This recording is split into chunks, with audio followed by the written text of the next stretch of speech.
Good morning everyone. देखो, हमारा जो लास्ट टॉपिक है जो हमने कल की क्लास में कवर किया था वो क्या था, हमने पढ़ा था क्रेम रूल। ठीक है, क्रेम रूल हमने कल की क्लास में डिस्कस किया था, जो कि मैंने कहा था very important topic of this unit, और है भी इम्पोर्टेंट। ठीक है, सिलेबस के अकॉर्डिंग उतना मैटर ही नहीं करता है, क्योंकि क्रेम रूल अभी तक सेलेक्टिवली आपके एग्ज़ाम में कभी क्वेश्चन नहीं आया है कि क्रेम रूल या एंटी क्रेम रूल आपको डिफाइन करना पड़े। लेकिन बाई चांस अगर आ भी जाता है तो हम अच्छे से पढ़ रहे हैं, उसको हम कर देंगे। ठीक है ना, तो आप उसको अप्लाई कर लेंगे आराम से। लेकिन अगर आप किसी कंपटीशन एग्ज़ाम में अगर आप जा रहे हो और वहाँ अगर पीजी लेवल का क्वेश्चन आपको कहीं मिल रहा है, रिडक्शन से अगर मिल रहा है, तो मान के चलो, हमेशा मान के चलो, अगर कार्बोनिल कंपाउंड का रिडक्शन आप कर रहे हो, 3D अगर गिवन आ गई, तो वहाँ आपको Cram rule anti Cram rule के बिना क्वेश्चन नहीं होने वाला है। ठीक है ना, तो हम बहुत अच्छे से क्रेम रूल को पढ़ेंगे। कल मैंने आपको उसका पूरा डिस्क्रिप्शन दिया था कि अटैक कहाँ से होता है, स्मॉलर ग्रुप, मीडियम ग्रुप, और फिर हमने मेजर डायस्टेरियोमर का पता भी लगाया था, किया था ना इसे। जो हमने लास्ट एग्जाम्पल जो लिया था उसमें एक एरिथ्रो बना था और एक थ्रियो आइसोमर बना था। ठीक है ना, तो एरिथ्रो थ्रियो में मैंने आपको ये कहा था कि जो एरिथ्रो थ्रियो होते हैं वो आपस में डायस्टेरियोमर होते हैं। तो कौन सा डायस्टेरियोमर मेजर था वो हमने इस रिएक्शन के थ्रू देख लिया था। अब आज मैं आपको उसका ट्रिक बताने वाली थी। ठीक है, देखो, क्योंकि अगर हम किसी कंपटीशन में बैठे हैं तो वहाँ हम इतना बड़ा मेथड थोड़ी ना अप्लाई करेंगे करने के लिए, वहाँ हम ट्रिक से चलेंगे। ठीक है, ट्रिक में हमारे पास दो कंडीशन होगी। क्या कंडीशन होगी? जो कार्बोनिल है उसका कॉन्फ़िगरेशन, जो कार्बोनिल ग्रुप है उसका कॉन्फ़िगरेशन। ठीक है, या तो ये हो सकता है मुझे फर्स्ट कंडीशन में, कंडीशन फर्स्ट है ये। ठीक है ना, कंडीशन फर्स्ट। तो इसमें इस कंडीशन फर्स्ट को देखो, मैं नाम ले देती हूँ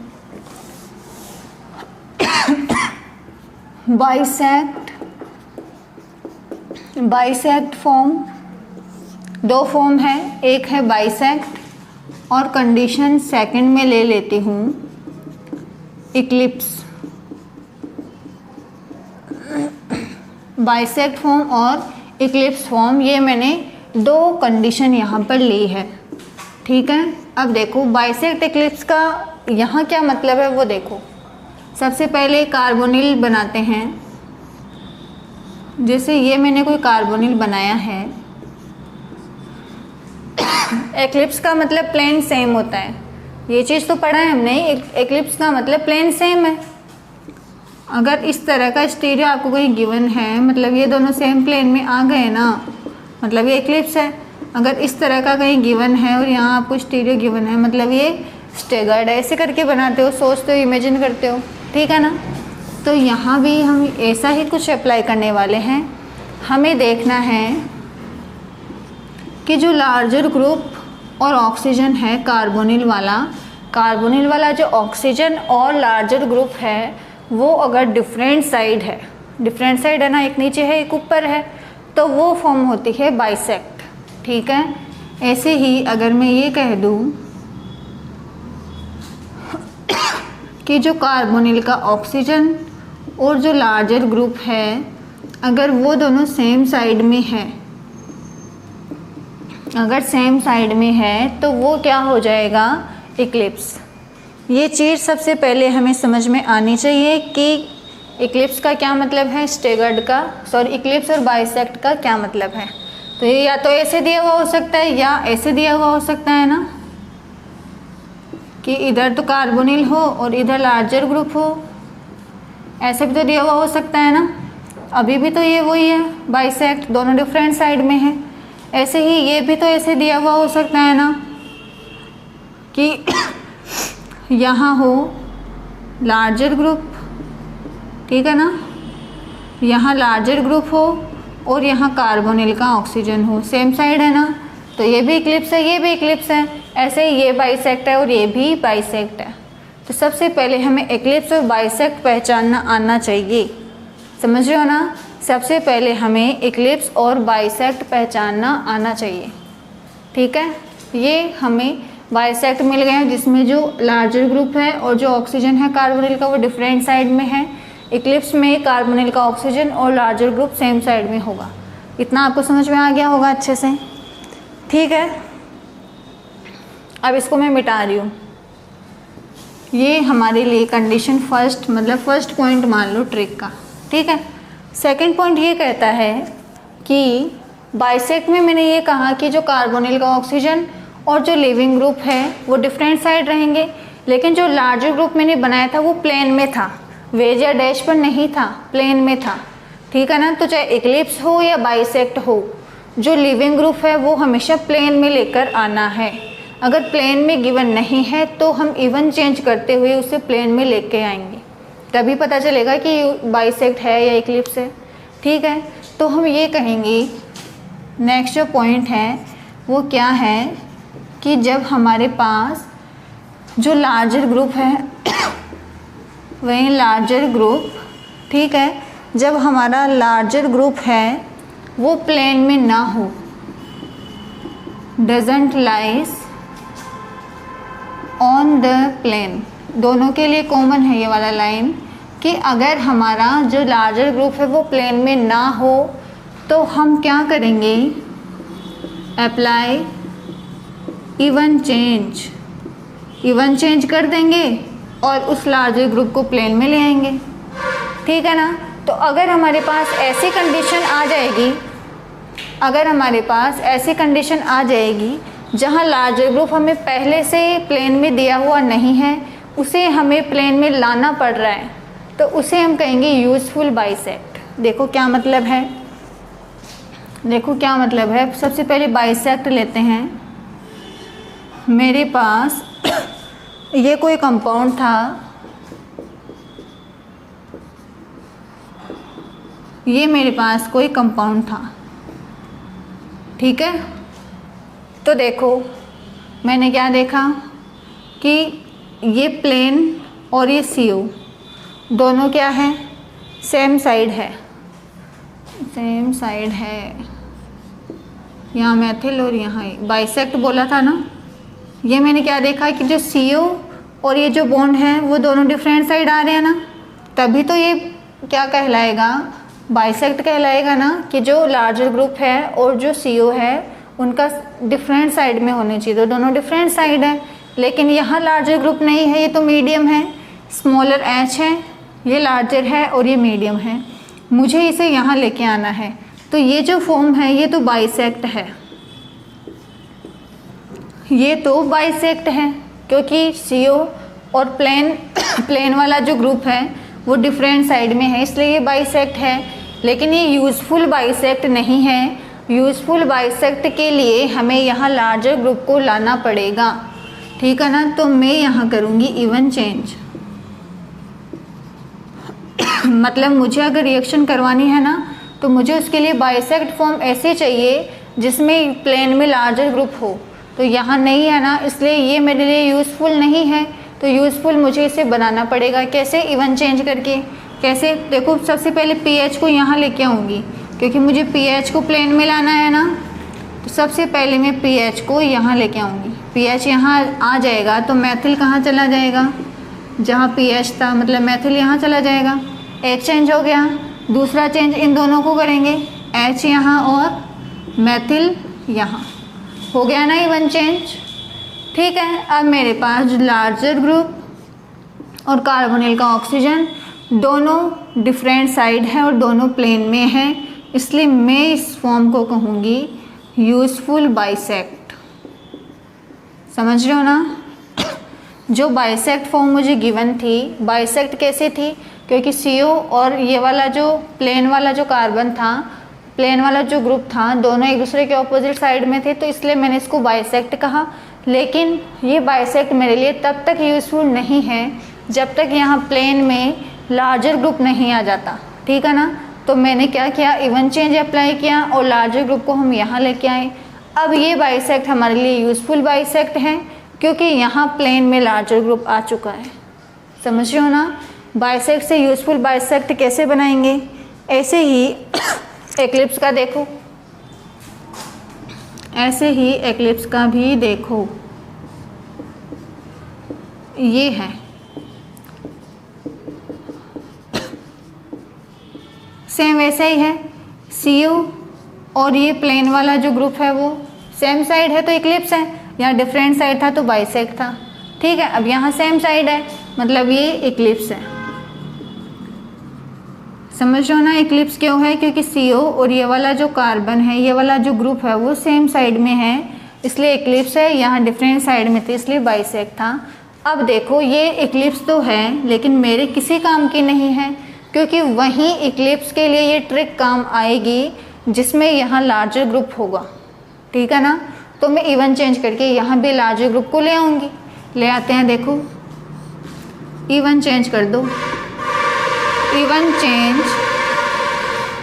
इवन चेंज जब आप करेंगे सबसे पहले पीएच यहाँ आएगा तो मैथिल वेज पर जाने वाला है। समझ रहे हो, इवन यानी चेंज हमें 2, 4, 6 ऐसे करना है। एक चेंज मैंने किया पीएच यहाँ और मैथिल पीएच की जगह, यही बनेगा ना। दूसरा चेंज इन दोनों को कर दो, H यहाँ और मैथिल यहाँ, बन गया।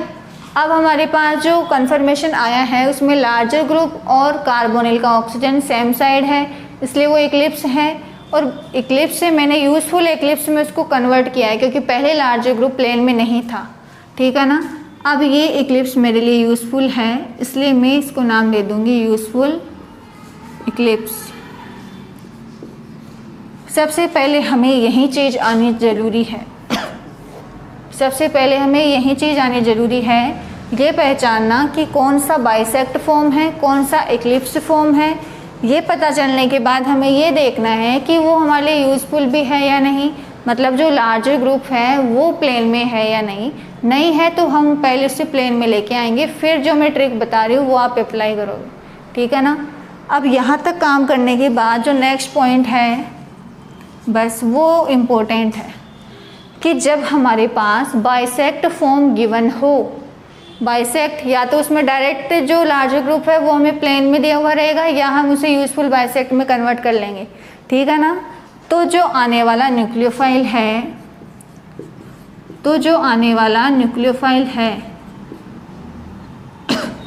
अटैक्स फ्रॉम, आने वाला न्यूक्लियोफाइल कहाँ से अटैक करता है, स्मॉलर ग्रुप से।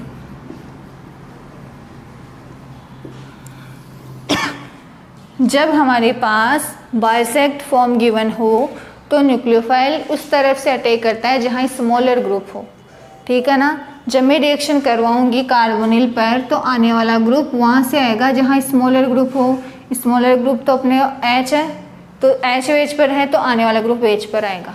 समझ गए ना प्रोडक्ट कैसे बनाना है, डायरेक्ट प्रोडक्ट कैसे बनाना है, समझ रहे हो। जब हमारे पास बाइसेक्ट फॉर्म गिवन हो और अगर वो यूज़फुल नहीं हो तो हम पहले उसे यूज़फुल बनाएंगे, मतलब लार्जर ग्रुप अगर प्लेन में नहीं है तो उसे लेके आएंगे प्लेन में। ठीक है, फिर उसके बाद नेक्स्ट स्टेप हमें क्या करना है, न्यूक्लियोफाइल का अटैक करना है। अब न्यूक्लियोफाइल का अटैक वहाँ से करना है जो साइट स्मॉलर ग्रुप की है, वहीं से किसको लेके आना है, हमें न्यूक्लियोफाइल को लेके आना है। स्मॉलर ग्रुप H है तो जैसे ही यहाँ न्यूक्लियोफाइल आएगा तो वो भी वेज से ही आएगा। ठीक है, ऐसे ही जब आप इक्लिप्स की बात करोगे, ठीक है ना, तो इक्लिप्स में आप क्या कहोगे कि जो न्यूक्लियोफाइल है, nucleophile attacks from the site of, nucleophile attacks from the site of medium group. बस ये अगर आपको याद रहा ना तो आपका क्रेम रूल से क्वेश्चन कभी गलत नहीं हो सकता, कभी भी नहीं हो सकता। बस आपको बाइसेक्ट इक्लिप्स पहचानना आना चाहिए। बाइसेक्ट इक्लिप्स पता चलने के बाद आप ये ज़रूर देखोगे कि वो यूज़फुल है या नहीं, यानी जो लार्जर ग्रुप है वो प्लेन में है या नहीं। अगर नहीं है तो उसको पहले प्लेन में लाओगे इवन चेंज करके, फिर आप ये कंसेप्ट अप्लाई कर दोगे कि अगर बाइसेक्ट फॉर्म गिवन है तो आने वाला न्यूक्लियोफाइल कहाँ से आएगा, स्मॉलर ग्रुप की तरफ से आएगा, और जब इक्लिप्स फॉर्म गिवन है तो आने वाला न्यूक्लियोफाइल मीडियम ग्रुप की तरफ से आएगा। समझ गए होंगे आप। अब देखो हम कुछ एग्जाम्पल करते हैं, एग्जाम्पल करते हैं ना।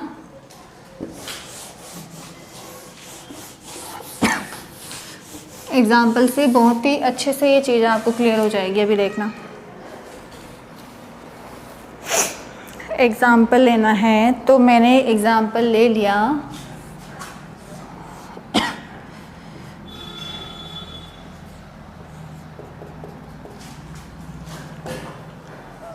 ये मेरे पास यहाँ H है, यहाँ मैथिल है। अगर देखो हमारे पास कोई ऐसा क्वेश्चन गिवन हो हमें और हमें इस तरह से कोई रिएजेंट दिया हुआ हो तो हम सिंपल OH नहीं लगाएंगे, हमें वहाँ स्टीरियो अगर गिवन है तो आने वाले ग्रुप की स्टीरियो लिखनी पड़ेगी ना, इसलिए हम क्रेम रूल का यूज़ कर रहे हैं। ठीक है, अब देखो क्या होगा। सबसे पहले पहचानो कि ये इक्लिप्स है या स्टेगर्ड है। क्या होनी चाहिए,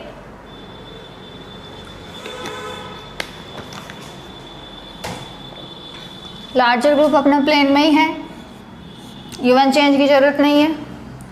और ये CO दोनों सेम साइड है क्या, मतलब ये अपने लिए इक्लिप्स है। और इक्लिप्स भी कैसे इक्लिप्स है, यूज़फुल, क्योंकि लार्जर ग्रुप प्लेन में है। यूज़फुल इक्लिप्स बोल दो इसको। अब बस कुछ नहीं करना, जब यूज़फुल इक्लिप्स है, जब इक्लिप्स हमारे पास हो तो हमें मीडियम ग्रुप की तरफ से अटैक करवाना होता है, इतना ध्यान रखना है। और अटैक करने वाला यहाँ कौन होता है, हाइड्राइड आयन होता है ना। तो जब मैं प्रोडक्ट बनाऊंगी तो यहाँ एक H आएगा और एक OH आएगा। ठीक है, तो अटैक करने वाला न्यूक्लियोफाइल यहाँ कौन है, H- है। ठीक है ना, तो जब H- आएगा तो वो मीडियम ग्रुप की तरफ से आएगा, यानी डैश से आएगा, क्योंकि अपना मीडियम ग्रुप कहाँ प्रेजेंट है, डैश पर प्रेजेंट है। समझ रहे हो ना, सॉरी मीडियम ग्रुप डैश पर प्रेजेंट है तो आने वाला H मीडियम ग्रुप की तरफ से यानी डैश से आएगा, और जो OH है वो कहाँ चला जाएगा, वेज पर चला जाएगा। ये चीज़ बनेगी। देखो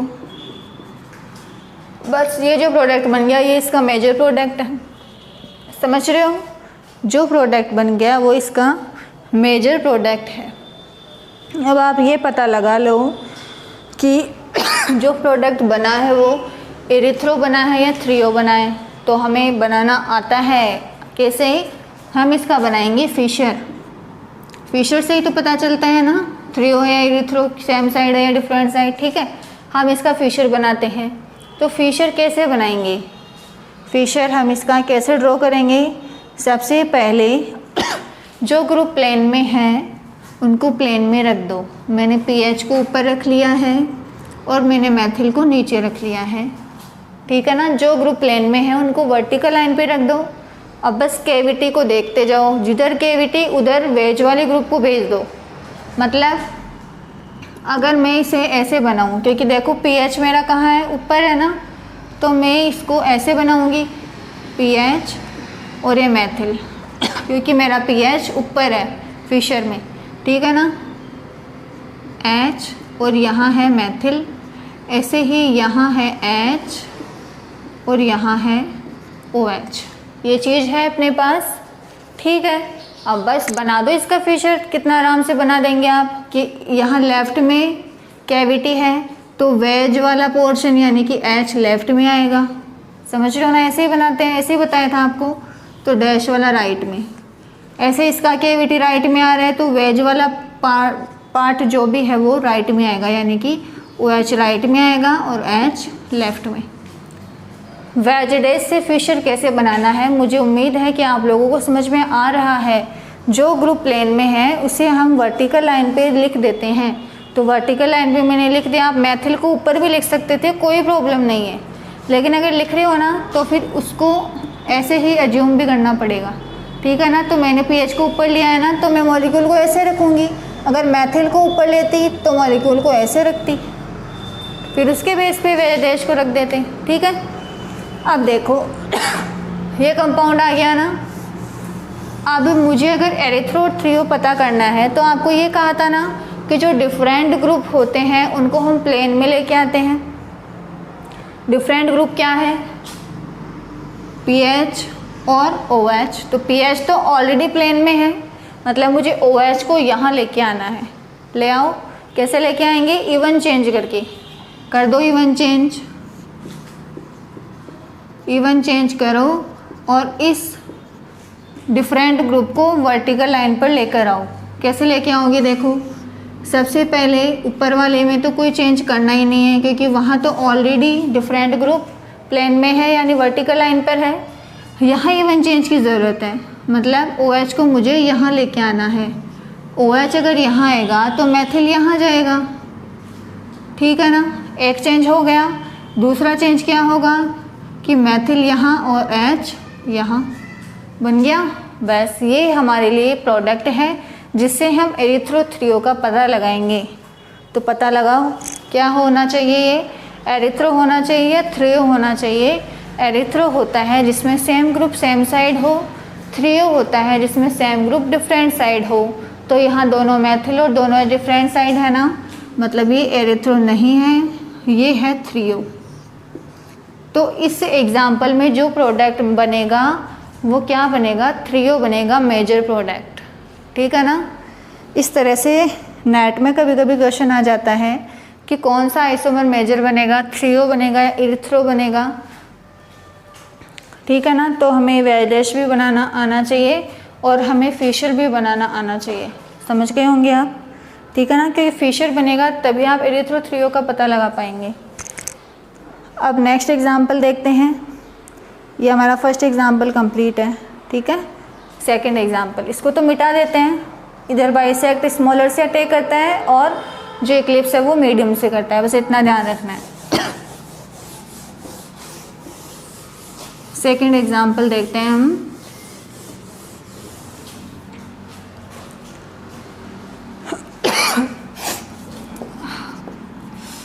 देखो सेकंड एग्जाम्पल कुछ ऐसे है कि यहाँ है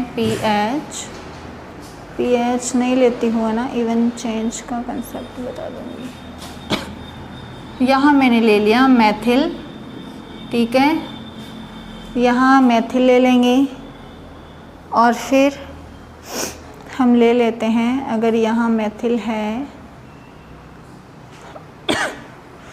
तो पीएच यहाँ और H यहाँ। अगर मैं पीएच को यहाँ भेजूँगी तो मैथिल पेज पर आना चाहिए, ठीक है। देखो ये अपना एग्जाम्पल है। रिएजेंट मुझे दिया गया है lithium aluminium hydride with hydrolysis. मुझे प्रोडक्ट आइडेंटिफाई करना है कि इसमें प्रोडक्ट क्या बनेगा। कैसे आइडेंटिफाई करेंगे? सबसे पहले हम ये पहचानेंगे कि ये बाइसेक्ट है या इक्लिप्स है। इक्लिप्स में CO और जो प्लेन है वो सेम साइड में होना चाहिए, और जो बाइसेक्ट था उसमें ये प्लेन वाला कार्बन, प्लेन वाला ग्रुप और CO डिफरेंट साइड होना चाहिए। तो ये दोनों सेम साइड है, मतलब ये इक्लिप्स है, इतना तो कंफर्म है। इक्लिप्स पहचाना तो आ गया ना। CO और ये जो प्लेन वाला ग्रुप है सेम साइड हो तो इक्लिप्स, डिफरेंट साइड हो तो बाइसेक्ट, तो ये इक्लिप्स है। अब क्या ये यूज़फुल इक्लिप्स है? बिल्कुल नहीं है। यूज़फुल बनाने के लिए मुझे यहाँ लार्जर ग्रुप को लाना पड़ेगा, ठीक है। तो देखो हम इसका सॉल्यूशन बनाते हैं। सबसे पहले ये मेरे पास गिवन है, यहाँ मैथिल, वेज पर है मेरे पास H और यहाँ मेरे पास है PH, ठीक है। तो सबसे पहले मैं क्या करूँगी, इवन चेंज करके जो लार्जर ग्रुप है उसको प्लेन में लेके आऊँगी ताकि जो इक्लिप्स है वो मेरे लिए यूज़फुल इक्लिप्स बन जाए, ठीक है ना। इवन चेंज कर दो। ये सब चीज़ें आपको आती होगी, नहीं आती ना तो बहुत अच्छे से अभी बताया जा रहा है, तो अब आ जानी चाहिए। देखो पीएच को यहाँ लेके आना है, तो पीएच को यहाँ लेके जाओ तो मैथिल डैश पे चला जाएगा। एक चेंज हो गया, एक चेंज हो गया ना। दूसरा चेंज क्या होगा, ये आपस में चेंज हो जाएंगे, मैथिल यहाँ और H यहाँ, हो गया इवन चेंज। समझ गए ना। ये इवन चेंज के बाद हमें ये स्ट्रक्चर मिली। तो अगर ये इक्लिप्स थी, अगर ये इक्लिप्स थी तो ये हमारे लिए यूज़फुल इक्लिप्स होगी क्या? क्योंकि इसमें जो लार्जर ग्रुप और जो CO है वो क्या है, सेम साइड में है, सेम साइड आ रहे हैं ना, मतलब ये यूज़फुल इक्लिप्स है हमारे लिए। अब बस हमें इक्लिप्स बाइसेक्ट पहचानना अगर आ गया तो ट्रिक में तो कुछ भी नहीं है, उसमें हमें सिर्फ ये देखना है कि बाइसेक्ट हो तो स्मॉलर ग्रुप से अटैक होगा और इक्लिप्स हो तो मीडियम ग्रुप से होगा। अभी इक्लिप्स है तो इक्लिप्स है तो जो AlH4 का हाइड्राइड आयन आने वाला है वो कहाँ से आएगा, मीडियम ग्रुप से आएगा ना। तो मीडियम ग्रुप यहाँ मैथिल वेज पर है। समझ रहे हो ना क्या बता रही हूँ कि अगर ये दोनों इक्लिप्स है, अगर ये हमारे लिए इक्लिप्स कन्फर्मेशन है तो इक्लिप्स का जो ट्रिक था उसमें आने वाला न्यूक्लियोफाइल मीडियम ग्रुप की तरफ से आता है ना। तो हमारा मीडियम ग्रुप मैथिल है, मैथिल वेज पर है तो आने वाला न्यूक्लियोफाइल भी वेज से ही आना चाहिए ना। देखो आपको मैं ये कह रही हूँ कि जब मैं यहाँ टेक करवाऊँगी तो जो H आएगा वो मीडियम ग्रुप यानी कि वेज से आएगा, ठीक है ना। और जो OH है वो डैश पर चला जाएगा। ये चीज़ होने वाली है ना। तो ये जो कंपाउंड, ये जो कन्फर्मेशन हमारे पास आया है निकल के, ये क्या है, ये हमारे लिए बन जाएगा क्या, इसका मेजर प्रोडक्ट। समझ गए होंगे। ग्रिग्नार्ड अभिकर्मक की रिएक्शन ऐसे तो आप पहचान ही नहीं पाओगे ना। ग्रिग्नार्ड अभिकर्मक की रिएक्शन करवाई जा रही है, ठीक है ना, वरना दोनों सेम हो जाएंगे ना तो हम पता नहीं लगा पाएंगे। तो ग्रिग्नार्ड अभिकर्मक में जो अटैकिंग स्पीशीज होती है वो मैथिल होती है ना। तो मतलब जो मैथिल है वो तो आएगा मीडियम ग्रुप यानी वेज से, ठीक है, मीडियम ग्रुप की तरफ से आएगा ना। और जो OH है वो चला जाएगा डैश पर, यही बनेगा। अब हमें पता लगाना ये इरिथ्रो है या थ्रियो, तो हमें इसको फिशर में लेके जाना पड़ेगा। लेके जाओ फिशर में, बना दो फिशर। जो ग्रुप प्लेन में है उनको सबसे पहले वर्टिकल लाइन पर लिख दो। H और PH है, ठीक है ना। अब मैंने PH को ऊपर बनाया है तो मैं क्या इस कंपाउंड को ऐसे देखूंगी, क्या ऐसे ही देखेंगे भाई, ठीक है ना, क्योंकि H नीचे आना चाहिए, PH ऊपर आना चाहिए, यही बनेगा। तो जब मुझे इससे जो फिशर बनाना होगा तो मैं कैविटी को देखूंगी, जिधर कैविटी उधर वेज को भेज दूंगी। इसका कैविटी राइट में है तो वेज यानी कि मैथिल राइट में जाना चाहिए। इसका कैविटी लेफ्ट में है मतलब मैथिल लेफ्ट में जाना चाहिए। बन गया इक्लिप्स, बना देंगे ना। जहाँ कैविटी होगी, अगर राइट में कैविटी है तो वेज वाला जो ग्रुप है वो राइट में बना देंगे, अगर लेफ्ट में कैविटी है तो वेज वाला ग्रुप लेफ्ट में बना देंगे। ये बन गया। अब ये हमारे लिए क्या है, हमें इसे इक्लिप्स कन्फर्मेशन में अब हम क्या करेंगे, जो डिफरेंट ग्रुप है उनको हमें वर्टिकल लाइन पर रखना है। डिफरेंट ग्रुप क्या क्या है, OH और PH, ठीक है ना। ये दोनों डिफरेंट है ना, जैसे यहाँ ये दोनों थे तो मुझे इवन चेंज यहाँ पर करना पड़ेगा। PH तो ऑलरेडी वर्टिकल लाइन पर है तो इस कारण पर मुझे कोई भी चेंज करने की ज़रूरत नहीं है, क्योंकि यहाँ PH ऑलरेडी प्लेन में है। लेकिन इस कारण पर मुझे इवन चेंज करना पड़ेगा। जब OH यहाँ आएगा तो H यहाँ, एक चेंज हो गया। अब दूसरा चेंज क्या होगा कि मैथिल यहाँ और H यहाँ, यही होगा क्या, बिल्कुल यही होगा।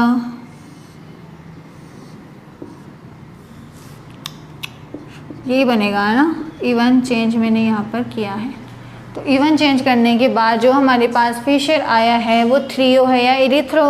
हमें अच्छे से पता है जब सेम ग्रुप सेम साइड होते हैं तो इरिथ्रो होता है, मतलब ये जो कंपाउंड है वो इरिथ्रो है, इरिथ्रो है ना।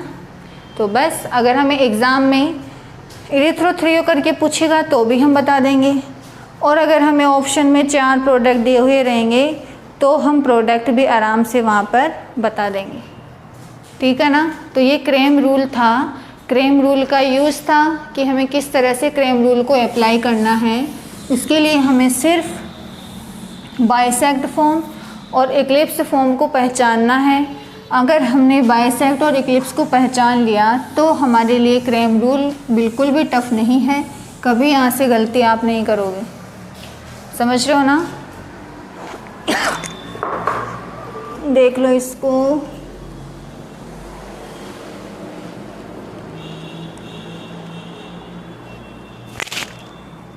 ये बनेगा।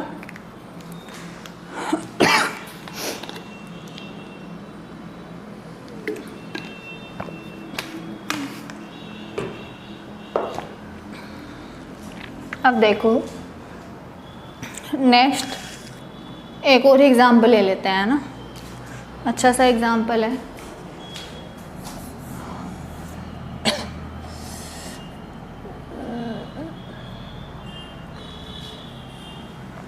वैसे इतने भी बहुत है, ज़्यादा करने का कोई मतलब नहीं है। अप्रोच करना आपको आ गया है ना, रन देते हैं। देखो अब हमें नेक्स्ट देखते हैं। क्रेम रूल हमारा हो चुका है। अगर एक्लिप्स फॉर्म हो तो हमें मीडियम ग्रुप से अटैक करवाना है, अगर बाइसेक्ट फॉर्म हो तो हमें स्मॉलर ग्रुप से अटैक करवाना है। ठीक है ना, ये आप कर लेंगे। अब हमें क्या करना है, देखो क्रेम रूल कंप्लीट, ठीक है। अब नेक्स्ट रूल आपका, next model anti Cram model.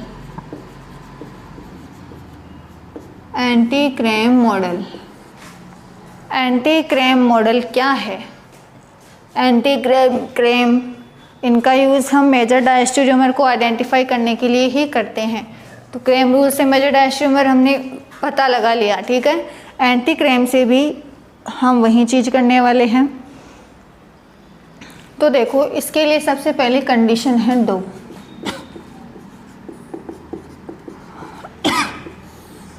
Condition है, क्या कंडीशन है? फर्स्ट इसका कंडीशन ये है कि हमारे पास जो भी कंपाउंड आएगा, जो भी हमारे पास कंपाउंड आएगा उसमें कम से कम, देखो जो भी हमारे पास कंपाउंड आएगा उसमें सबसे पहले तो किरेल सेंटर होगा। डायस्टीरियो सेलेक्टिविटी तभी पॉसिबल है जब वहाँ किरेल सेंटर है। किरेल सेंटर अगर नहीं है किसी कार्बोनिल में तो वहाँ डायस्टीरियो की बात ही नहीं आती भाई, फिर तो एक ही किरेल सेंटर जनरेट होगा वहाँ। तो डायस्टीरियोमर कैसे कहोगे आप? कम से कम 2 किरेल सेंटर तो होने चाहिए ना। तो एक किरेल सेंटर जो हमें गिवन रहेगा, ठीक है, उस किरेल सेंटर पर कंडीशन फर्स्ट ये कहती है एंटी क्रेम का कि अगर हमारे पास जो किरेल सेंटर है वहाँ कोई ऐसा ग्रुप है जिसके पास लोन पेयर हो, क्या कहेंगे कि एटलीस्ट 1 ग्रुप, कम से कम एक ग्रुप ऐसा होना चाहिए हैविंग लोन पेयर, जिसके पास लोन पेयर हो, और वो ग्रुप कहाँ प्रेजेंट होना चाहिए? And the group should present and the group should present at asymmetric carbon या asymmetric एटम, ठीक है ना। तो हम क्या कह रहे हैं कि हमारे पास जो asymmetric एटम, asymmetric कार्बन है उस पर कम से कम एक ऐसा ग्रुप होना चाहिए जिसके पास लोन पेयर हो। कम से कम एक ऐसा ग्रुप होना चाहिए जिसके पास लोन पेयर हो। ये फर्स्ट पॉइंट हमें ध्यान रखना है, ठीक है। सेकंड पॉइंट क्या है कि हमारे पास जो रिएजेंट गिवन होगा, इन द रिएजेंट, जो हमारे पास रिएजेंट गिवन होगा उसमें जो मेटल होगा, ठीक है, in the reagent the metal must participate in chelation, कि हमारे पास जो रिएजेंट गिवन होगा, ठीक है ना, उसमें कम से कम मेटल ऐसी यूज होनी चाहिए जो कीलेशन कर सके। तो कौन कौन से मेटल्स है जो कीलेशन कर सकती हैं? कीलेटिंग मेटल्स कौन कौन सी है वो देखें। अगर इनमें से कोई मेटल किसी रिएजेंट में आ गई ना तो हम कहेंगे कि जो एंटी क्रेम है उसका कंडीशन सेकंड सेटिस्फाई हो रहा है। अगर Mg+2 है ये कीलेशन करता है। अगर Mg+2 जैसे ग्रिग्नार्ड अभिकर्मक में गिवन होता है ना, मतलब अगर मेरे पास ग्रिग्नार्ड अभिकर्मक या मेरे पास डाईएल्किल मैग्नीशियम अगर ये मेरे पास रिएजेंट के रूप में प्रेजेंट है ना, तो वहाँ कीलेशन हो सकता है, ठीक है ना। ऐसे ही जिंक होता है, +2 चार्ज होता है ना, तो जिंक भी कीलेशन करता है। जब जिंक कीलेशन करेगा तो हमें रिएजेंट क्या गिवन हो सकता है, ये हमें रिएजेंट गिवन हो सकता है, ठीक है ना। तो अगर ये गिवन है तो यहाँ भी कीलेशन होगा। अगर हमें कॉपर गिवन हो तो हमें रिएजेंट गिवन हो सकता है R2CuLi, इसे हम कहते हैं क्या, जिल्मांस रिएजेंट। जिल्मांस रिएजेंट होता है ना, जैसे ये ग्रिग्नार्ड रिएजेंट होता है वैसे ही R2CuLi क्या होता है, जिल्मांस रिएजेंट होता है। ऐसे ही अगर मेरे पास सीरियम प्रेजेंट है, सीरियम का हमने NaBH4 में रोल पढ़ा था ना कि ये मोर रिएक्टिव कार्बोनिल को हाइड्रेट फॉर्म में कन्वर्ट कर देता है, तो रिएक्शन लेस रिएक्टिव कार्बोनिल पर होती है, किया था ना ये। तो हमें अगर ये वाला रिएजेंट कहीं गिवन होगा, अगर ये रिएजेंट कहीं गिवन होगा तो वहाँ भी कीलेशन हो सकता है क्योंकि वहाँ सीरियम प्रेजेंट है, ठीक है ना। तो देखो ये जो रिएजेंट है इसका नाम होता है लुच्चे रिएजेंट। नाम ही कितना लुच्चा सा है ना, लुच्चे रिएजेंट, ये इस रिएजेंट का नाम है, ठीक है, लुच्चे रिएजेंट। ऐसे ही हमारे पास कीलेशन के लिए मैग्नीज भी दिया हुआ हो सकता है, समझ रहे हो ना। तो ये जो मेटल्स है जनरली, ये जो मेटल्स है इनके जो रिएजेंट है वो मैंने आपको बताए हैं। ये जो मेटल्स है वो कीलेटिंग मेटल्स है, ये मेटल्स कीलेशन में पार्टिसिपेट कर सकती है।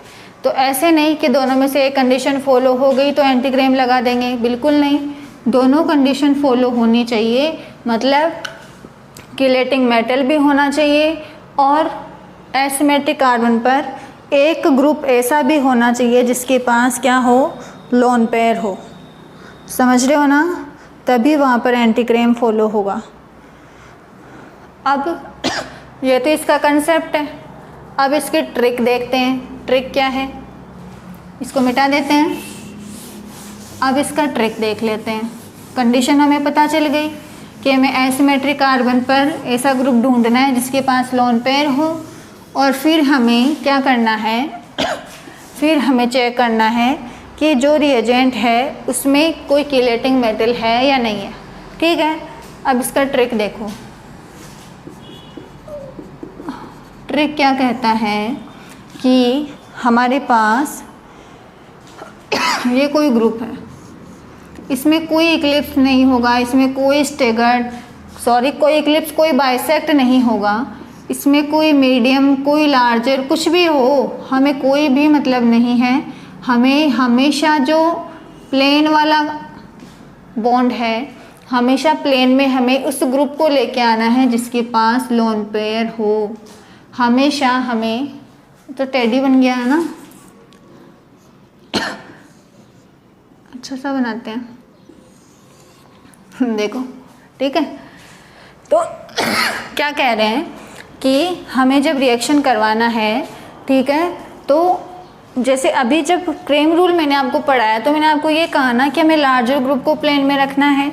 एंटी क्रेम में हमें सिर्फ उस ग्रुप को प्लेन में रखना है जिसके पास क्या हो, लोन पेयर हो, ठीक है ना, जिसके पास लोन पेयर हो। अगर एक से ज़्यादा ऐसे ग्रुप है जिनके पास लोन पेयर है तो उसको रखेंगे जो आसानी से लोन पेयर डोनेट कर सके। जैसे OH और NH2 अगर आ गए तो NH2 को हम यहाँ रखेंगे क्योंकि वो इजीली दे सकता है। अब क्या होगा, जो भी कीलेटिंग मेटल यहाँ होगी, जो भी कीलेटिंग मेटल होगी वो इस तरह से कीलेशन करेगी उस ग्रुप के साथ जिसके पास क्या है, लोन पेयर, और ऑक्सीजन के साथ वो क्या करेगी, कीलेशन करेगी। ये तो कीरल सेंटर है, तो ये जो प्रोसेस है ये शो कर रहा है कि यहाँ क्या हो रहा है, कीलेशन हो रहा है।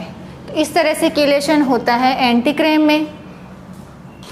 इसका ट्रिक ये कहता है कि जो न्यूक्लियोफाइल है वो अटैक करता है, nucleophiles attack from the site of, इसका ट्रिक है कि जो न्यूक्लियोफाइल है वो अटैक करता है जहाँ स्मॉलर ग्रुप प्रेजेंट हो। तो इसमें तो कुछ सोचने की बात है ही नहीं, स्मॉलर ग्रुप की साइड से अटैक करवाना है बस, ठीक है। और कंडीशन दोनों फॉलो होनी चाहिए, लोन पेयर कंटेनिंग एक ग्रुप किरेल सेंटर पर होना चाहिए और एक किलेटिंग मेटल होनी चाहिए। कंडीशन देखते ही बस स्मॉलर ग्रुप से अटैक करवा दो, बन जाएगा मेजर डायस्टीरियोमर। समझ गए होंगे ना आप किस तरह से आपको एंटीक्रेम को अप्लाई करना है। अब हम कुछ क्वेश्चंस करते हैं, क्वेश्चन करेंगे ना तो बहुत ही अच्छे से आपको एंटीक्रेम भी आ जाएगा। इसको मिटा देते हैं ना, हमें बस स्मॉलर ग्रुप से अटैक करवाना है, ये चीज़ हमें ध्यान रखनी है। देखो क्वेश्चन देखते हैं इसके। क्वेश्चन कुछ ऐसे है कि यहाँ डबल बॉन्ड O, यहाँ SPH, OPH, SPH ऑक्सीजन वाली फैमिली में आता है ना सल्फर, तो इसके पास भी लोन पेयर होते हैं, ठीक है ना। ये हमारे पास कन्फर्मेशन है, यहाँ H है और यहाँ मेथिल है। सबसे पहले आप ये देखो कि क्या हमारे पास जो किरेल सेंटर है, सबसे पहले तो किरेल सेंटर भी है या नहीं, ये चीज़ ही देख लो। कभी कभी क्वेश्चन यही आ जाता है कि एंटीक्रेम फॉलो होगा या नहीं होगा या कौन सा प्रोडक्ट बनेगा, तो हम मीडियम स्मॉल ग्रुप को देख के अटैक करवा के प्रोडक्ट बना देते हैं, लेकिन किरेल सेंटर तो होना ही चाहिए भाई, ठीक है ना। अगर मान लो दो ग्रुप सेम आ गए, दो मेथिल और एक एच आ गया, तो आप तो स्मॉल ग्रुप ऐसे अटैक करवा के बना दोगे प्रोडक्ट, लेकिन नहीं, किरेल सेंटर होना ज़रूरी है, ठीक है। तो ये हमारे पास ऐसा ग्रुप है जिसके पास क्या है, लोन पेयर है। रिएजेंट में ले रही हूँ ग्रीनियर अभिकर्मक। ग्रीनियर अभिकर्मक में जो मैग्नीशियम है वो एक किलेटिंग मेटल है जो कि किलेशन कर सकती है। आपको क्वेश्चन दिख नहीं रहा है तो मैं नीचे बना देती हूँ।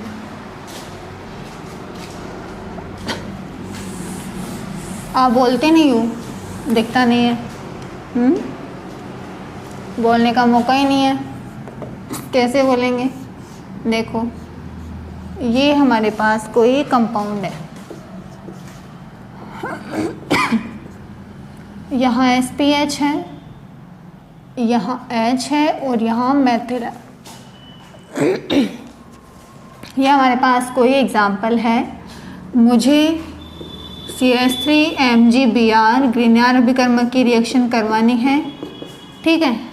बस प्रोडक्ट बनाना है हमें डायरेक्ट। कैसे बनाएंगे, हमें बस कंडीशन को ध्यान रखना है। किलेटिंग मेटल है, डोनेटिंग ग्रुप जिसके पास एक कम से कम एक लोन पेयर हो है, मतलब ये एंटीक्रेम दे सकता है। एंटीक्रेम में स्मॉलर ग्रुप से अटैक होता है, तो जब यहाँ मेथिल अटैक करेगा तो वो कहाँ आएगा, जहाँ H होगा, यानी H डैश पर है क्योंकि वो ये है ना स्मॉल ग्रुप, तो जहाँ H होगा वहीं से क्या आने वाला है अपना, वहीं से अपना मेथिल आने वाला है। मतलब मेथिल तो आएगा डैश पर और OH आएगा वेज पर। ये चीज़ बनेगी ना, बिल्कुल यही बनेगी। बना लेंगे ना, इस तरह से बना लेंगे, है ना, ठीक है। अगर आप इसका फिशर बनाना चाहो तो बिल्कुल आसानी से बना सकते हो आप। कैसे बनाओगे इसका फिशर, मैंने इसको ऐसे मान लिया है कि SPH ऊपर है, PH नीचे है, तो मैं इसको ऐसे ही बनाऊंगी ना। अगर मैं इसको ऐसे मानूंगी तो PH ऊपर आ जाएगा। दोनों चीज़ें पॉसिबल है, कुछ एक मानना पड़ेगा, तो मैंने ये मान लिया। अब बना दो इसका फिशर। जो ग्रुप प्लेन में है उनको वर्टिकल लाइन पे रख दो। ये ग्रुप प्लेन में थे, आ गए वर्टिकल लाइन पे। अब हमें हॉरिजॉन्टल लाइन पर इनको रखना है। जिधर कैविटी उधर वेज, दोनों में ही कैविटी लेफ्ट में है ना, तो दोनों में ही जो वेज वाला पोर्शन है वो लेफ्ट में आएगा, यही होने वाला है। यहाँ मेथिल है और यहाँ पर H है, ठीक है ना। अब यहाँ ऐसा है कि जो डिफरेंट ग्रुप है उनको हमें कहाँ लेके आना है, उनको हमें वर्टिकल लाइन पे लेके आना है। तो ये तो डिफरेंट है, आप चाहे पीएच को यहाँ रखो या ओएच को यहाँ रखो, एक ही बात है, ठीक है ना, कोई चेंज नहीं होने वाला है। तो हम क्या कह देंगे कि हमें जो कंपाउंड मिलता है वो कैसा मिल गया है, 3O, क्योंकि दोनों मेथिल डिफरेंट साइड है ना, तो 3O बन गया, ठीक है। ये एग्जाम्पल आपको समझ में आ गया होगा अच्छे से। सेकेंड एग्जाम्पल देखो, सेकेंड एग्जाम्पल कुछ ऐसे है, COMe OMe H और ये है अपना मेथिल। ये अपने पास कोई कंपाउंड है, रिएजेंट मुझे दिया हुआ है जिंक, देखो BH4, बोरोन के वैलेंशियल में इलेक्ट्रॉन 3 होते हैं, 4 बॉन्ड बना रहा है, मतलब नेगेटिव आएगा, मतलब ये हाइड्राइड ट्रांसफ़र का काम करता है। रिएजेंट का काम पता चल रहा है ना, क्या काम करेगा, ये हाइड्राइड ट्रांसफ़र का काम करेगा, ठीक है। तो बस देखो कंडीशन फॉलो हो रही है क्या, किलेटिंग मेटल है, यस, डोनेटिंग जिसके पास लोन पेयर है और वो प्लेन में है, प्लेन में नहीं होता तो इवन चेंज करके हम ले आते, ठीक है। अब हमें क्या करना है, प्रोडक्ट बनाना है, कितना सिंपल सा है। जब H- अटैक करेगा तो वो आएगा स्मॉलर ग्रुप से, स्मॉलर ग्रुप डैश पर है तो आने वाला H भी डैश पर ही आएगा। समझ रहे होंगे आप किस तरह से मैं प्रोडक्ट बना रही हूँ। ये आ गया H और ये आ गया OH, ये बनेगा ना, बिल्कुल यही बनेगा। ये क्या है यहाँ, इसका मेजर प्रोडक्ट बन जाएगा, ठीक है ना। अब देखो जो प्रोडक्ट बनेगा वो यही बनेगा, ठीक है। अब बस इससे मुझे बनाना है फिशर, जो हमें अच्छे से आ गया है बनाना, ठीक है। तो बना दो, कैसे बना देंगे। अब देखो इस बार मैं डायरेक्ट बता रही हूँ, घुमा घुमा के नहीं बता रही, घुमाना खुद इमेजिन करना, ठीक है। मैंने क्या किया, OMe को यहाँ रखा, मेथिल को यहाँ रखा, दोनों प्लेन में है तो प्लेन वालों को रख दो यहाँ। अब OMe अगर ऊपर है मतलब मुझे इस कार्बन को ऐसे रखना है, इसको ऐसे रखूँगी तभी तो OMe ऊपर आएगा। तो जब ये ऐसे रखा जाएगा ये कैविटी लेफ़्ट में आएगी, क्या लेफ़्ट में ही आएगी, आप चाहे बना के देख लेना, ठीक है। लेफ़्ट में आएगी तो जो मेथिल है वो लेफ़्ट में आएगा और H राइट में आएगा। ऐसे ही जब मैं इसका बनाऊँगी तो जब मैं इसको यूँ घुमा रही हूँ तो इसकी कैविटी राइट में जाएगी, तो इसका OH राइट में जाएगा और H लेफ़्ट में, यही बनेगा ना। अब यहाँ देखो डिफरेंट ग्रुप है ये दोनों, इन दोनों को हम वर्टिकल लाइन पर ले आएंगे इवन चेंज करके, ठीक है। यहाँ तो कोई चेंज की ज़रूरत ही नहीं है क्योंकि यहाँ तो ऑलरेडी डिफरेंट ग्रुप कहाँ है, वर्टिकल लाइन पर है। तो जो भी चेंज है वो मुझे यहाँ करना है, OH यहाँ आएगा तो मेथिल यहाँ आएगा, एक चेंज हो गया। अब मेथिल यहाँ और H यहाँ, ये हो गया इवन चेंज, ऐसे ही करना है। तो अब जो प्रोडक्ट बना है उसका आप लोग आइडिया लगा रहे होंगे कि ये 3O है या एरिथ्रो है। तो आप सबको समझ में आ रहा होगा कि ये एरिथ्रो है क्योंकि इसमें जो सेम ग्रुप है वो सेम साइड है, एरिथ्रो बन गया ना, ठीक है। तो ऐसे आप ये एग्जाम्पल भी कर लेंगे। हरे कृष्णा। थर्ड एग्जाम्पल क्या होगा, देखो आपको एक चीज़ और बता देती हूँ मैं कि जब हमारे पास ऐसी कंडीशन हो, नहीं छोड़ो, देखो नेक्स्ट एग्जाम्पल देखते हैं ना। नेक्स्ट एग्जाम्पल हमारे पास ये है COMe, यहाँ दिया हुआ है Me और यहाँ हमें दिया हुआ है क्या, डैश पर है H, वेज पर है OPH। ये हमें कोई कंपाउंड गिवन है, ठीक है। इसमें मुझे रिएजेंट जो दिया गया है वो है ये ऊपर वाला ही दिया हुआ है, जिंक बोरोहाइड्रेट, ये रिएजेंट है, अटैक करवाना है। तो सबसे पहले मुझे ये देखना पड़ेगा कि जो कंपाउंड है वो सही अरेंज है या नहीं है। देखो इसमें लोन पेयर इसके पास है और ये प्लेन में नहीं है, तो मुझे सबसे पहले इवन चेंज करना पड़ेगा क्या? सबसे पहले मुझे इवन चेंज करके जो मेरा डोनेटिंग ग्रुप है उसे मुझे प्लेन में लाना पड़ेगा। OPH यहाँ आएगा ना, जब OPH यहाँ आएगा तो OPH की जगह मेथिल आ जाएगा। एक चेंज हो गया, दूसरा चेंज कैसे होगा? ये H यहाँ और मेथिल यहाँ, हो गया दूसरा चेंज। कितना सिंपल है ना इवन चेंज करना। ठीक है, अब बस अब तो कुछ करना ही नहीं है। अब तो हमें जो हाइड्राइड आयन आएगा यहाँ से उसका अटैक करवाना है। कहाँ से?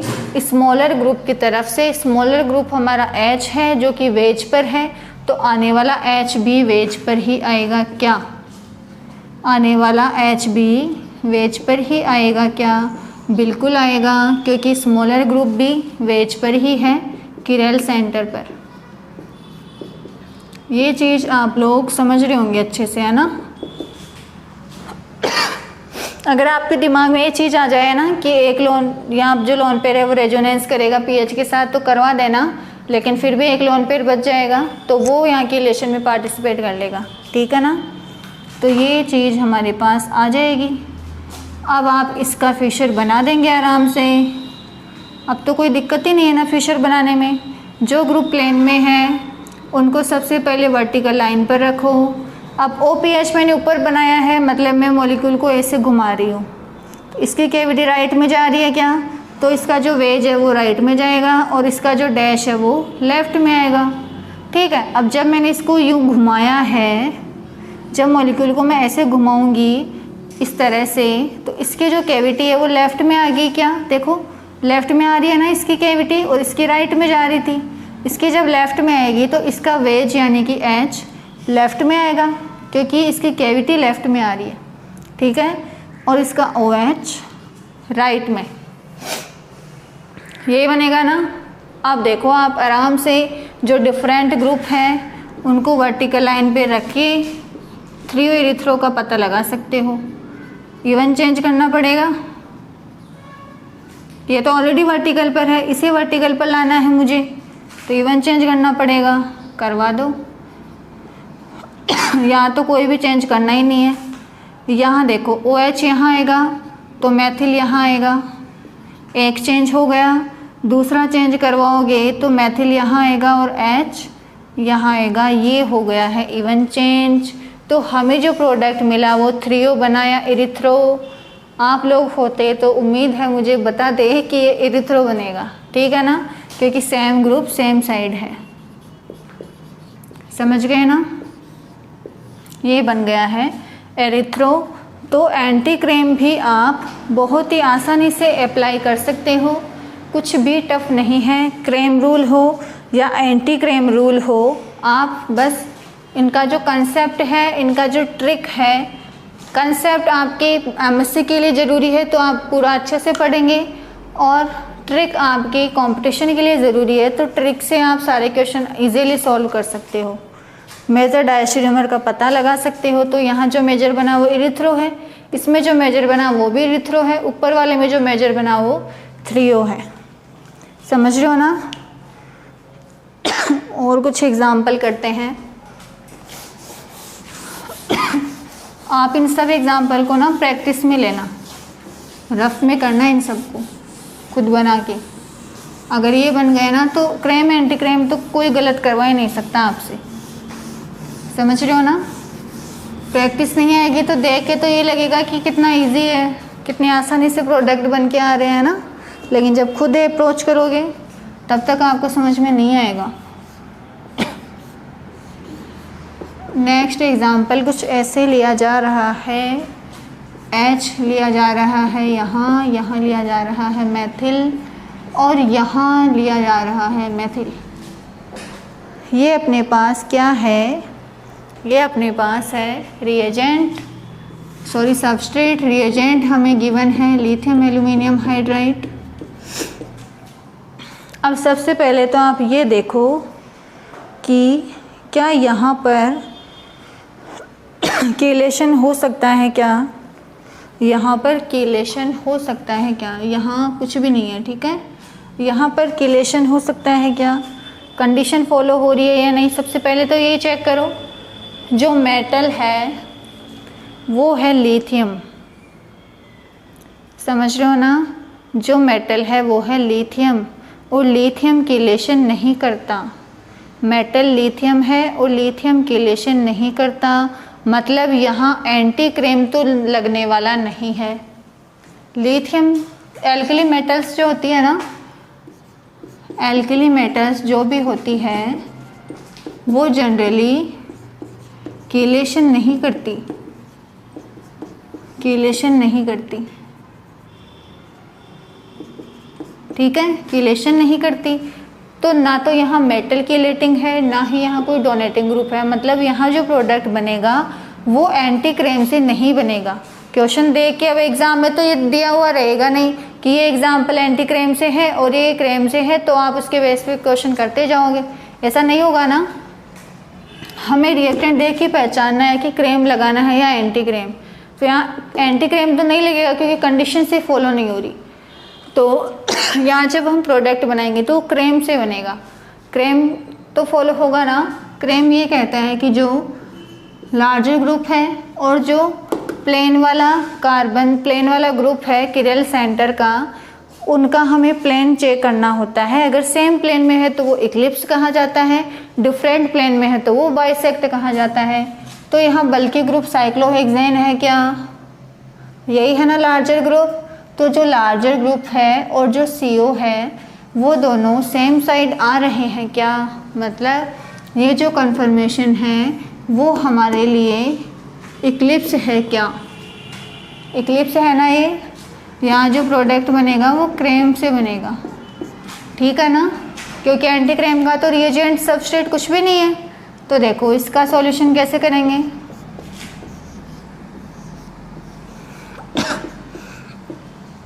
ये हमें गिवन था, ठीक है ना, ये हमें गिवन है। अब हमें क्या करना है, हमें ये तो पता चल गया कि ये इक्लिप्स है। क्या ये यूज़फुल इक्लिप्स है, बिल्कुल है। प्लेन वाला ग्रुप और CO सेम प्लेन में है, इसलिए इसको मैंने कह दिया इक्लिप्स। अब प्लेन पर लार्ज ग्रुप होना चाहिए था जो कि यहाँ है, मतलब ये यूज़फुल इक्लिप्स है। अगर यूज़फुल नहीं होती, अगर ये यहाँ नहीं होता तो यूज़फुल बनाते, पर ये तो ऑलरेडी यही है तो यूज़फुल है ना। तो हमें क्या करना है, जब मैं इसका अटैक करवाऊँगी, याद करो इक्लिप्स, मैंने जब इधर लिखा था इक्लिप्स का ट्रिक, तो आपको ये कहा था कि आने वाला ग्रुप कहाँ से आता है, आने वाला ग्रुप कहाँ से आता है, मीडियम ग्रुप की तरफ से आता है क्या। जब हमने इक्लिप्स की बात की थी तो ये कहा था कि आने वाला जो न्यूक्लियोफाइल है वो मीडियम ग्रुप की तरफ से आएगा, यानी डैश से आएगा। तो जब मैं इसका प्रोडक्ट बनाऊंगी तो ये बन जाएगा क्या, इसका मीडियम ग्रुप यानी कि मैथिल डैश पर है तो आने वाला H डैश पर आएगा, मीडियम ग्रुप की तरफ से आएगा ना, तो OH वेज पर चला जाएगा, सीधी सी बात है, यही होने वाला है, ठीक है। अब आप अगर इसका फिशर बनाना चाहो आराम से आप बना सकते हो। कैसे बनाओगे, प्लेन पर जो ग्रुप है उनको वर्टिकल लाइन पे रखो, रख दिया। अब मैंने इस रिंग को ऊपर रखा है ना, तो आप इसको ऐसे घुमाओ तभी ऊपर आएगी। जब ऐसे घुमाओगे तो इसकी कैविटी राइट में जाएगी क्या, जाएगी ना, तो राइट में तो आ जाएगा H, लेफ्ट में आ जाएगा मैथिल। ऐसे ही जब आप घुमा रहे हो तो इसकी कैविटी लेफ्ट में आ रही है ना, तो इसका OH इधर और H इधर, ये बनेगा। अब डिफरेंट ग्रुप वर्टिकल लाइन पे लाने हैं, मतलब इवन चेंज करना है, कर दो इवन चेंज। इवन चेंज कैसे करेंगे, यहाँ तो कोई चेंज करना है नहीं क्योंकि यहाँ तो ये ग्रुप ऑलरेडी वर्टिकल लाइन पर ही है। चेंज होगा वो यहाँ होगा, यहाँ OH आएगा तो मैथिल यहाँ, एक चेंज हो गया, ठीक है। दूसरा चेंज H यहाँ और मैथिल यहाँ, हो गया इवन चेंज। समझ हो गया ये वाला एग्जाम्पल। तो हमने क्या देखा कि जो सेम ग्रुप है वो हमें मिल रहे हैं डिफरेंट साइड, मतलब ये जो प्रोडक्ट है वो थ्रियो है। ऐसे आप पता लगा लेंगे, थ्रियो इरिथ्रो तो आराम से पता लगा लोगे ना, सेम ग्रुप सेम साइड है डिफरेंट साइड है, ठीक है ना। तो ये था हमारा आज का topic, Cram plus anti Cram, ठीक है ना। एंटी क्रेम के कुछ एग्जाम्पल और करेंगे हम नेक्स्ट क्लास में, अभी के लिए इतना बहुत है। देखो जो भी आपको पढ़ाया जा रहा है ना, एटलीस्ट मेरे पेपर में मैं एक्सपेक्ट आपसे करना चाहूँगी कि जो भी आपको डेली में पढ़ा रही हूँ, जो भी आपका पीछे का है, प्लीज़ रिक्वेस्ट है आप उसको डेली रिवाइज़ करो, एक बार बस उसको रिवाइज़ करो। आप बस एक बार पढ़ना है, रटना नहीं है। ऐसे भी नहीं है कि डेली मैम ने कह दिया तो बस डेली पेन से लेके बैठ गए, रफ कॉपी में छापना है और बस माइंड में जब तक नहीं छपेगा तब तक करते रहना है, बिल्कुल नहीं करना। आपको सिर्फ फर्स्ट पेज से शुरू होके रीडिंग लगानी है। ऑक्सीडेशन कंप्लीट हो गया ना, वहाँ से आप स्टार्ट करोगे, सिर्फ रीडिंग लगानी है, सिर्फ देखना है कि क्या हुआ था, हमने क्या पढ़ा था, ठीक है ना। सिर्फ रीडिंग लगानी है। मेरी रिक्वेस्ट मान के आप रीडिंग लगाओगे डेली, शुरू के पेज से लेके जहाँ तक आज आपने पढ़ा है वहाँ तक। रीडिंग लगाने के बाद ऑनेस्टली एग्ज़ाम देने जिस दिन जाओगे ना, आपको खुद को कॉन्फिडेंस आएगा कि जो हमने पढ़ लिया है वो माइंड में बिल्कुल ऐसे छपा है। पेपर दोगे लगेगा कि सामने किसी ने बुक खोल के रख दी है, ठीक है। सच में बहुत इफ़ेक्टिव मेथड है पढ़ाई करने का। तो आप ऐसे पढ़ाई करना, बहुत अच्छे से आपको सारी चीज़ें याद रहेंगी, ठीक है। नेक्स्ट क्लास में मिलते हैं।